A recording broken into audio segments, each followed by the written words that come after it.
Donald Trump की तरफ से जितना ज्यादा इस बात को बोला जा रहा है कि हमने ईरान को पूरी तरह से खत्म कर दिया है, ईरान उतनी ही ताकत के साथ अमरीकियों को निशाना बना रहा है। आपकी स्क्रीन पर ये जो पोस्ट है, ये ईरान की IRGC के एरो स्पेस फोर्स के कमांडर सैयद माजिद मुसावी का पोस्ट है। इन्होंने लिखा कि हमने सऊदी अरब के अल खर्ज इलाके में एक ऐसी इमारत को निशाना बनाया जहां पर अमेरिका के तकरीबन 200 लोग मौजूद थे। इसमें अमेरिका के बहुत सारे पायलट थे और अमेरिका के कुछ काम करने वाले लोग भी वहां पर मौजूद थे। अमेरिका के 200 लोगों की भीड़ सऊदी अरब के अल खर्ज इलाके में एक आवास में मौजूद थी। हमारे ड्रोन ने उस आवास पर हमला किया, काफी सारे लोग उस हमले में हताहत हुए हैं। ये दावा ईरानी IRGC की एरो स्पेस फोर्स के कमांडर की तरफ से किया गया है। इन्होंने कहा कि अमेरिका के राष्ट्रपति डोनाल्ड ट्रंप और अमेरिका के रक्षा मंत्री हैक्सैथ को अपनी नुकसानों की लिस्ट में अपने पायलटों का नाम भी दर्ज कर देना चाहिए।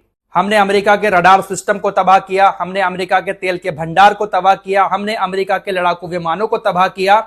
उसी लिस्ट में अपने पायलटों का नाम भी दर्ज कर लेना चाहिए, क्योंकि हमने तकरीबन 200 लोगों की भीड़ पर हमला करके उनको हताहत किया है। यह बड़ा दावा ईरानी कमांडर की तरफ से किया गया है। दोस्तों, पिछली वीडियो में मैंने आपको एक खबर बताई थी कि कतर के तट पर एक जहाज खड़ा हुआ था, उस पर क्रूज मिसाइल से हमला हुआ है, ऐसी खबर आ रही थी। हालांकि वो खबर उस वक्त तक कंफर्म नहीं हुई थी, लेकिन अब कंफर्म कर दी गई है। दरअसल ये जो जहाज था वो कतर एनर्जी नाम की एक सरकारी कंपनी का था, जो कतर की कंपनी है। कतर एनर्जी कंपनी की तरफ से बताया गया है कि हमारा एक्वा 1 नाम का जहाज कतर के तट पर खड़ा हुआ था। वहां पर एक क्रूज मिसाइल आई और एक्वा 1 जहाज से टकरा गई। हालांकि किसी की जान नहीं गई है, लेकिन जहाज को बड़ा नुकसान हुआ है। उधर दोस्तों, ईरान के ऊपर भी रात अमेरिका ने बहुत सारे हमले किए हैं। अमेरिका और इजराइल की सेना ने मिलकर अमेरिका का एक पुराना दूतावास जो पहले ईरान के अंदर हुआ करता था, उस बिल्डिंग को निशाना बनाया। दरअसल नवंबर 1979 में जब ईरान के अंदर इस्लामिक शासन आया था, तो अमेरिका अपनी एम्बेसी को बंद करके वहां से भाग गया था। इस्लामिक शासन आने से पहले अमेरिका की एम्बेसी ईरान के अंदर हुआ करती थी। तो जिस बिल्डिंग में अमेरिका की एम्बेसी थी, उस बिल्डिंग को IRGC ने म्यूजियम में तब्दील कर दिया था। तो रात अमेरिका ने उसी म्यूजियम पर, अपनी पूर्व एम्बेसी पर हमला किया, उसको बहुत बड़ा नुकसान हुआ है। अमेरिका की इस पूर्व एम्बेसी का इस्तेमाल बसीज आर्मी की तरफ से भी किया जाता था, साथ ही साथ इसको म्यूजियम बनाया गया था। अमेरिका ने बिल्डिंग पर हमला करके उसको बहुत ज्यादा नुकसान पहुंचाया है। दोस्तों, मिडिल ईस्ट में अब ईरान के कई सारे संगठन एक्टिव हो चुके हैं। लगातार ईरानी संगठनों की तरफ से हमले किए जा रहे हैं। हिजबुल्लाह भी हमले कर रहा है, यमनी भी हमले शुरू कर चुके हैं। साथ ही साथ इराक के अंदर जो ईरानी समर्थित संगठन है, उसने इराकी कुर्दिस्तान के एरबिल में ब्रिटिश कैस्ट्रोल के तेल गोदामों पर हमला किया है। ईरान और ईरान के संगठन हर उस चीज को निशाना बना रहे हैं जिसका लिंक कहीं ना कहीं अमेरिका और इजराइल से है। दोस्तों, सीरिया के राष्ट्रपति अल जुलानी ईरान से काफी घबराए हुआ है। इसको पता है कि अगर हमने थोड़ी सी भी चुल करने की कोशिश की ईरान के साथ, तो ईरान की मिसाइलों को फिर हम रोक नहीं पाएंगे। इनके पास तो इस लायक डिफेंस सिस्टम और हथियार भी मौजूद नहीं है कि ईरान की मिसाइलों और ड्रोन का ये सामना कर पाए। जब ये सत्ता में आए थे, तो इजराइल ने इनके तमाम हथियारों के भंडारों को तबाह कर दिया था। जो बशर अल असद ने अपने भंडार बनाए थे हथियारों के, उसको तबाह कर दिया था। इनके पास कुछ नहीं है दोस्तों। इसलिए इन्होंने कहा कि देखिए, हमारे ऊपर जब तक कोई हमला नहीं होगा, तब तक हम इस युद्ध में अपनी सेना को नहीं उतारेंगे। हमारे ऊपर जब तक इस युद्ध में सीधा हमला कोई नहीं करता है, जब तक हम इस युद्ध से दूर रहेंगे। इन्होंने कहा कि ईरान पूरे इलाके में हमले कर रहा है, लेकिन हमारे ऊपर हमले नहीं हुए हैं। हम तब तक युद्ध से दूर हैं जब तक हमारे ऊपर इतने खतरनाक हमले नहीं हो जाते कि सारे ऑप्शन बंद हो जाएं। जब सारे ऑप्शन बंद हो जाएंगे, तब हम इस जंग में शामिल होंगे, वरना हम इस जंग से अपने आप को पीछे ही रखेंगे। दरअसल इनके ऊपर भी प्रेशर डाला जा रहा है अमेरिका की तरफ से कि आप भी आओ, हमारा साथ दो, स्ट्रेट ऑफ हॉर्मुज खुलवाओ, ईरान के ऊपर हमले करो। साथ ही साथ इनकी जो जनता है, कहीं ना कहीं वो भी अमेरिका और इजराइल के खिलाफ है, क्योंकि इनकी जनता जब इनको लेकर आई थी सत्ता में, तो वो इसलिए लेकर आई थी ताकि ये भी अमेरिका और इजराइल के खिलाफ बात करें। लेकिन सत्ता में आते ही अमेरिका ने इनको गले लगा लिया। इजराइल के भी ये करीबी हो गए, काफी सारे लड़ाकों को अपने इलाके से हिजबुल्लाह के ठिकानों तक भेजने में मदद की।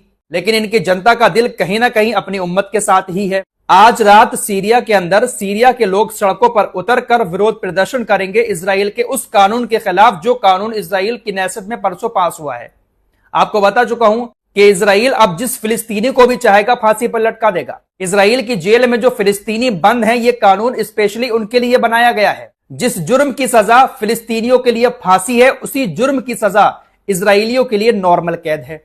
एक देश है, एक जेल है, लेकिन कानून दोनों के लिए अलग अलग है। फिलिस्तीनियों के लिए फांसी और इजरायली यहूदियों के लिए उसी जुर्म की सजा सिर्फ कैद है। इसी बात को लेकर स्पेन के राष्ट्रपति ने आवाज उठाई है, इजराइल की और अमेरिका की आलोचना की है और कहा है कि रंगभेद के नाम पर अमेरिका बहुत सारी बड़ी बड़ी बातें करता है।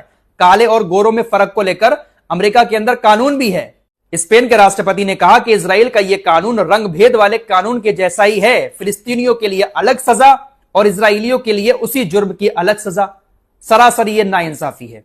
अभी तक इस कानून को लेकर किसी भी इस्लामिक देश की तरफ से निंदा भी नहीं की गई है। ओआईसी आंखें बंद करके अभी भी सोया हुआ है। महमूद अब्बास की तरफ से कुछ नहीं कहा गया है, लेकिन नॉन मुस्लिम देश जिसका फिलिस्तीन से कोई दूर दूर तक लेना देना ही नहीं है दोस्तों, उसके राष्ट्रपति आलोचना कर रहे हैं। फिलहाल अमेरिका और इजराइल फ्रांस से भी काफी नाराज हो चुके हैं। अपनी पिछली रिपोर्ट में आपको बता चुका हूं, फ्रांस के एयर स्पेस से होकर एक विमान इजराइल के अंदर हथियार लेकर आना चाह रहा था। अमेरिका का विमान था, लेकिन फ्रांस ने अपने एयर स्पेस से उसको नहीं आने दिया, जिसके बाद डोनाल्ड ट्रंप बहुत ज्यादा झल्ला गए, फ्रांस के खिलाफ उल्टी सीधी बातें बकने लगे। फ्रांस के राष्ट्रपति इमैनुअल मैक्रों को लेकर बेंजामिन नेतन्याहू ने भी उल्टी सीधी बातें बोली और अपने सारे रक्षा समझौते खत्म कर दिए। ना अब इजराइल फ्रांस को हथियार बेचेगा, ना ही फ्रांस से हथियार खरीदेगा। जो भी रक्षा समझौते थे उसको इजराइल ने खत्म कर दिया, सिर्फ इस बात पर कि अपना एयर स्पेस अमेरिका को फ्रांस नहीं दे रहा है और फ्रांस खुलकर इस जंग में इजराइल का समर्थन भी नहीं कर रहा है। फिलहाल इस जंग में अमेरिका और इजराइल की हालत बहुत ज्यादा खराब हो चुकी है। इनके अपने भी इनसे दूर जाना शुरू कर चुके हैं। ये जो मकसद लेकर उतरे थे ईरान के अंदर, इनका मकसद पूरा नहीं हुआ है।